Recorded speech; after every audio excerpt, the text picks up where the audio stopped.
com mais um grande convidado, painelista do 10º ExpoXist, sócio já do PGRcast, né? Reginaldo Catarino. Cara, prazer. Muito obrigado pela visita e pela disponibilidade. Sei que o teu tempo é complicado, então vamos ser o mais breve possível, prometemos. Tranquilo, Anu. Obrigado vocês mais uma vez estar aqui para conversar e pelo convite. Velho, uma honra, Catarino, ter uma estrela do nosso mercado. Porra, você sabe que você sabe, não preciso nem repetir. O mercado diz isso, né, unissonamente, que tu é, se não uma das mentes mais brilhantes do nosso mercado, e nós nos sentimos muito envaidecidos, né, Anu, em tê-lo conosco pela segunda vez na nossa bancada, cara. Uma honra muito grande. E melhor, é você que nos assiste aí, prestigiando o nosso bate-papo hoje aqui no 10º ExpoXist, trazendo as feras que participaram dos painéis aqui desse super evento. E Reginaldo Catarino, vocês não precisam falar nada, né, cara? Pô, só o sobrenome Catarino já por si só já o diz muito. E aí, Catarino, já vou começar perguntando o seguinte: qual foi a sua percepção diante do um evento da magnitude do 10º ExpoXist, que busca trazer inovações, tendências, esclarecer dúvidas do mercado tão carente de propagação de conteúdo didático, né, para o público, e você participando de um tema tão sensível, porque embora haja um GR no Brasil, mas você sabe que tecnicamente o mercado em si não aplica as regras, né? Você falou ali sobre ISO 31000. Eu acho que a gente tem até uma oportunidade, inclusive, agora na primeira pergunta, para falar, inclusive, como a tecnologia se adequa a essas normatizações. Acho que o primeiro ponto aqui é dizer que vocês não começam podcast falando essas coisas aqui, Catarino, que eu não sei o que é estrela, vocês colocam muita pedra pesada na minha mochila, né? Tá acostumado, as costas é larga. Já vai parando com isso, né? Falando sobre o painel, minha percepção é, cara, assim, parar o mercado para ouvir, para debater sobre esses temas é muito importante. Antes do painel que eu participei, havia um painel sobre inteligência artificial. Sim. Com reflexões muito maduras do uso da inteligência artificial. Né? Preocupações que elas estão muito presentes, de como as empresas e a gente como seres humanos, como profissionais, vamos pensar no uso dela do ponto de vista ético, enfim, da tomada de decisão. E quando a gente entra no painel que foi colocado ali, nós éramos 3 painelistas de perspectivas diferentes, né, com pontos de vista e experiências diferentes. Eu acho que é isso que constrói, né? Constrói um cenário em que o mesmo assunto é visto sobre ângulos diferentes. A painelista do painel anterior falou que não existe uma verdade, existem algumas verdades, e essa é uma grande verdade. Porque depende do ângulo que a coisa é enxergada. Lá no nosso painel, a gente estava falando um pouco da aplicação da ISO 31000, da PR 2030, né, que é a prática recomendada 2030 da BNT, voltada à parte de SD. E quando a gente olha para o nosso mercado, mas você comentou a aplicação das regras, das normas, eu não acho que é o nosso mercado que não consegue aplicar o contexto como um todo. Eu acho que isso é um desafio grande para qualquer mercado, seja o nosso país e fora dele. O quanto a gente é consciente que a gente aplica isso, eu não sei.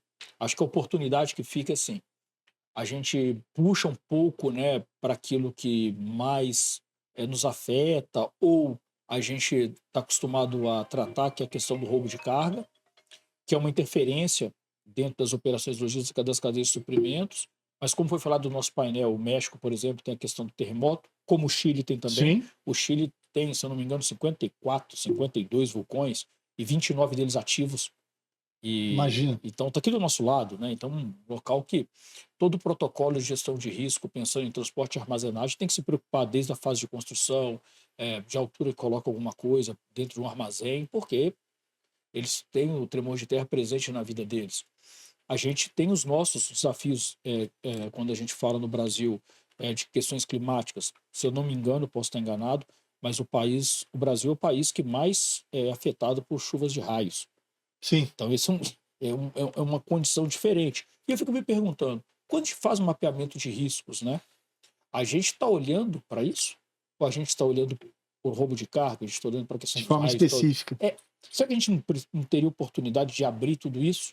É quando me conecto com a questão da tecnologia. Fabuloso. A gente tem tecnologia dentro dos armazéns, a gente tem tecnologia fora deles, a gente rastreia o caminhão, a gente tem câmeras hoje que acompanham os veículos na rua. Eu vi um dos painelistas do painel anterior comentando a questão do uso da inteligência artificial com a capacidade não vou entrar em detalhes técnicos, mas de identificação das imagens, tratamento das imagens, observação para tomada de decisão de comportamentos, seja de pessoas ou comportamento situacional, né? Por que a gente não usa isso melhor? Por que a gente não conecta tudo isso, né? Quando a gente pensa assim, puxa vida, mas eu tenho uma câmera que ela filma se alguém pode estar chegando com uma arma no veículo. Mas do mesmo jeito, eu estou conseguindo me conectar com veículos que estão fazendo ultrapassagens, procedimentos não seguros em determinadas rodovias. E por que essa comunicação, por exemplo, se a gente imaginar, tá? Eu tive semana passada no COR, que é o Centro de Operações do Rio. Eles têm a filmagem de toda a cidade. Você imagina você colocando as câmeras, que foi uma ideia, essa ideia não é minha, né? Estou trazendo a ideia da Cris, que você pode colocar a imagem das câmeras conectadas também com o COR. E agora você vai ter uma visão estática, vai ter um OCR e uma visão em movimento dos veículos. O quanto que isso traz de informação para uma cidade gerenciar trânsito, para as pessoas cuidarem da própria segurança, para nós sabermos o melhor horário e o pior horário de colocar a entrada e a saída de um caminhão, para tirar ou colocar uma carga num porto ou num aeroporto. Será que a gente usa tudo isso? E talvez não precisa de uma inteligência artificial tão sofisticada. Isso. Né? Você vai usar modelos de machine learning baseados em modelos estatísticos, se for dados históricos, regressão com dados longitudinais, e modelagem de dados em painel, que vai entregar uma capacidade boa de aplicação. E na sequência, a gente coloca isso já com token ligado com o GPT da vida, para ele fazer leituras, aprender e te entregar os padrões para a gente tomar melhores decisões. A gente faz isso, a gente troca isso. Então, eu acho que tem muito espaço para essa parte. Claro que tem as preocupações com a própria inteligência artificial, mas aí não sei se é o momento de eu entrar nesse... Mas hoje a tecnologia em cima da inteligência artificial, falando rodoviário, tá? Que é o meu business, não é... hoje nós já temos tecnologia para medir, para ler ostentação de arma, máscara, OCR de placa em perseguição, isso tudo tem, tá? E agora vem a pergunta, o mercado paga por isso? Né? Então, assim, eu acho que existe alguns problemas aí.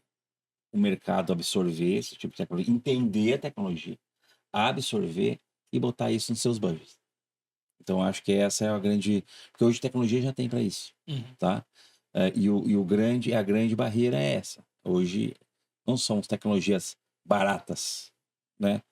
E se é barato ou caro, vai depender da realidade. Pode ser baratíssimo, pode ser caríssimo, depende de como vai ser aplicado. Mas que já existem essas tecnologias, já existe. O mercado é que tem que entender esse tipo de solução. Assim, ouvindo você, o que eu penso, tá? Você imagina que hoje uma empresa, né, que faz gestão de riscos, uma empresa que é um transportador que utiliza essas tecnologias, tem isso à disposição, somente uma gerenciadora de riscos, né? Ela tem informações de diversas empresas, às vezes estão na mesma cadeia. Seja a upstream ou a downstream da mesma cadeia. Se a gente pega essas informações e entrega para alguém que vai fazer o planejamento da semana que vem de entregas de uma cidade e melhora a taxa de entrega dessa operação, será que essa tecnologia fica cara? Versus ao ganho de eficiência?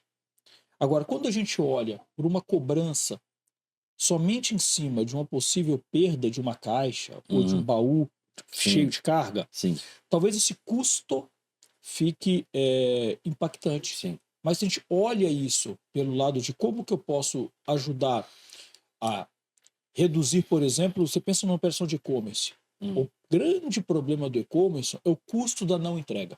Exato. É verdade. Se você entrega algo via inteligência artificial, via tecnologia, seja de câmeras, via regressão de dados longitudinais, com inteligência generativa, doesn't matter qual é o tipo de tecnologia que a gente está usando. E se ela é artificial ou se ela não é. Se ela é muito inteligente ou pouco inteligente. Mas se isso precisa de um aparato de estrutura que tem um certo investimento, mas que ele tem um retorno claro que vai reduzir o custo de não entrega, isso deixa de ser uma discussão do quanto custa para o quanto vale. A provocação que eu faço para a gente, né? Sim. Quem está na tecnologia, quem está na prestação de serviço, Sim. é o quanto a gente consegue desaprender o que a gente aprendeu lá atrás, que tem que emitir uma solução de monitoramento, que tem que fazer o background check, o cadastro, e tem que fazer o bloqueio, tem que botar uma escolta, e a gente sai desse quadrado e enxerga que fazer a gestão de risco numa cadeia de suprimentos, ela vai além de reduzir perdas diretas, que é o roubo e o acidente direto que aconteceu, que é melhorar a apólice de seguro. Já é muita coisa que a gente faz, já entrega muito valor, mas eu acho que a gente tem uma oportunidade, um espaço para utilizar essa informação, essa tecnologia que está disponível para entregar gestão de verdade e eficiência, melhoria de planejamento de carregamento, melhoria de planejamento de entrega. E eu acho que aí está a conexão entre o investimento, e não mais custo, em tecnologia e o mercado de logística, o embarcador, no caso estava com uma pessoa do lado, que é o Joy da Baia, que é o embarcador, que é um líder de cadeia, ele olhar para isso e enxergar que ele não está fazendo um custo, ele tem um investimento que vai ter um retorno gigantesco, seja para melhorar a eficiência de recebimento das cargas, insumos, enfim, dispositivos que ele precisa para produzir, até aquilo que chega no cliente final dele. Eu acho que a gente não olha para o valor de cadeia, o custo total da cadeia e para o valor que a cadeia pode gerar. A gente trata isso separado, pontualmente. E sim, é um ponto de vista, não sei se eu tenho razão, não quero ter. Fantástico, Catarino. Acho que, cara, tua participação no 10º Exposist foi de forma fantástica, somou muito com o conhecimento de todo o público que hoje veio participar desse segundo dia de evento. E, Anô, tem que ter um segundo PGRcast dedicado só para Catarino, você não acha? Ô, louco. Ficou devendo só não. Tá joia. Tá, gente, obrigado. Uma honra tê-lo aqui. Valeu. E, pessoal, não se esqueça, daqui a pouquinho temos mais personalidades do nosso 10º Exposist sentado à bancada do PGRcast. Um abraço, pessoal!